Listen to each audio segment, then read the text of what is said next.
reputation important? A strong reputation increases your presence and exaggerates your strengths without you having to. Law number 5. So much depends on reputation. Guard it with your life. Reputation is the cornerstone of power. In the social realm, appearances are the barometer of almost all our judgments. Your reputation will protect you in the dangerous game of appearances, distracting the probing eyes of others from knowing what you're really like, and giving you a degree of control over how the world judges you, a powerful position to be in. Why is reputation important? A strong reputation increases your presence and exaggerates your strengths without you having to spend much energy.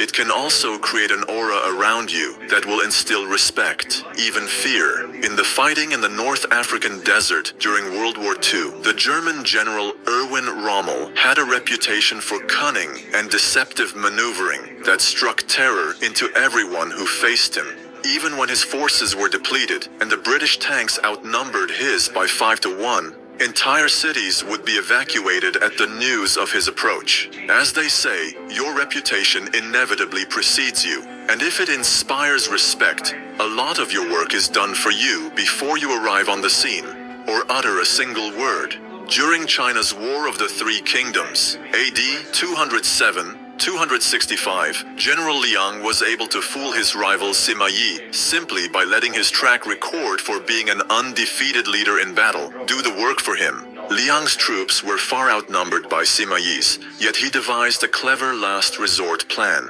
Liang donned a Taoist robe and played the lute upon the wall of the city he was defending. His soldiers opened the gates and hid. When Sima Yi's troops advanced upon the unguarded city, Yi recognized his opponent sitting alone upon the wall. Fearing a trap, Sima Yi called his soldiers to retreat. How to build a reputation?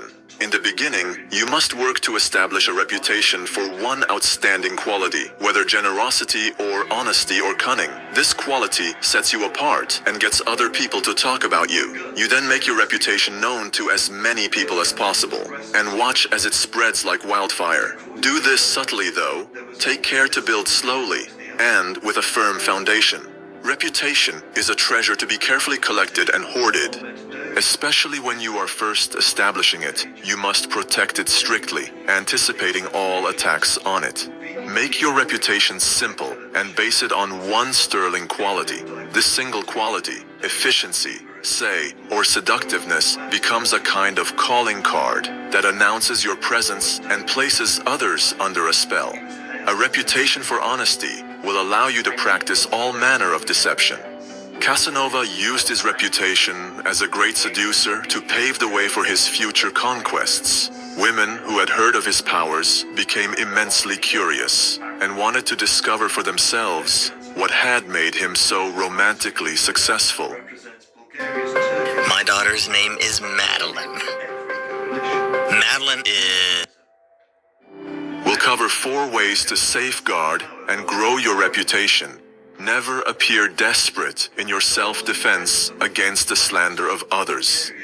Do not let yourself get angry or defensive at the slanderous comments of your enemies. It reveals insecurity, not confidence in your reputation.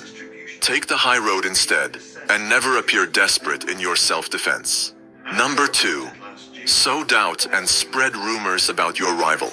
An attack on another man's reputation is a potent weapon, particularly when you have less power than he does.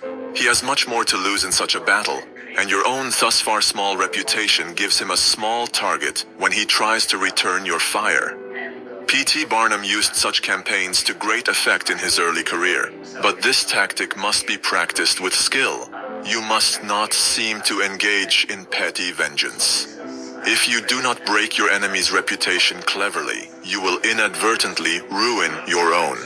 Even if they deny it, people will still be wondering why they are so defensive. Barnum used these tactics to ruin his competition's Peale's reputation by sowing doubts about Peale's museum stability and solvency. Doubt is a powerful weapon. Once you let it out of the bag with insidious rumors, your opponents are in a horrible dilemma.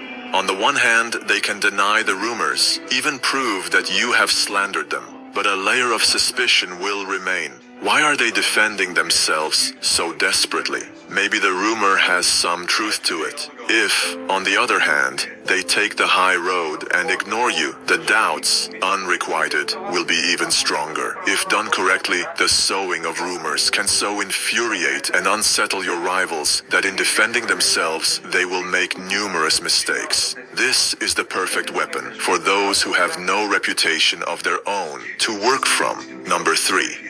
If you go too far in attacking another's reputation, it draws more attention to your wrongfulness than to the person you are slandering.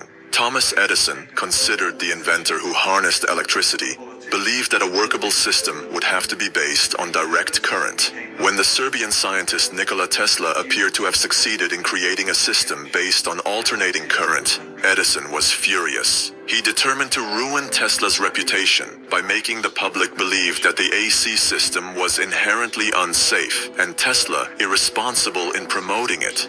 To this end, he captured all kinds of household pets and electrocuted them to death with an AC current. When this wasn't enough, in 1890, he got New York State prison authorities to organize the world's first execution by electrocution using an AC current. But Edison's electrocution experiments had all been with small creatures. The charge was too weak, and the man was only half killed. In perhaps the country's crudest state-authorized execution, the procedure had to be repeated. It was an awful spectacle. Although, in the long run, it is Edison's name that has survived. At the time his campaign damaged his own reputation more than Tesla's, he backed off. The lesson is simple. Never go too far in attacks like these, for that will draw more attention to your own wrongfulness than to the person you're slandering. Number 4. Use humor or gentle mockery at your rival's expense. When your own reputation is solid, use subtler tactics, such as satire and ridicule, to weaken your opponent while making you out as a charming rogue.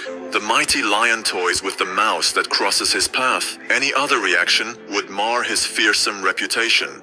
Once Barnum did have a reputation of his own, he used the fake hypnotism demonstration. He ridiculed his rival Peale's reputation. He was extremely successful. Once you have a solid base of respect, ridiculing your opponent puts him on the defensive and draws more attention to you, enhancing your own reputation. Outright slander and insult are too strong at this point. They are ugly and may hurt you more than help you. But gentle humor and mockery suggest that you have a strong enough sense of your own worth to enjoy a good laugh at your rival's expense. A humorous front can make you out as a harmless entertainer while poking holes in the reputation of your rival. How to improve a bad reputation? Perhaps you have already stained your reputation so that you are prevented from establishing a new one. In such cases, it is wise to associate with someone whose image counteracts your own, using their good name to whitewash and elevate yours. It is hard, for example, to erase a reputation for dishonesty by yourself, but a paragon of honesty can help. When P.T. Barnum wanted to clean up a reputation for promoting vulgar entertainment, he brought the singer Jenny Lind over from Europe. She had a stellar, high-class reputation, and the American tour Barnum sponsored for her greatly enhanced his own image. Similarly, the great robber barons of 19th century America were long unable to rid themselves of a reputation for cruelty and mean spirit. Only when they began collecting art, so that the names of Morgan and Frick became permanently associated. Watch the concise 30-minute version here while I remaster all of the animations that this channel was built upon. Listen to the new audiobooks on the source material of the 48 Laws of Power and join the Ilacertus library on Gumroad for more exclusive content.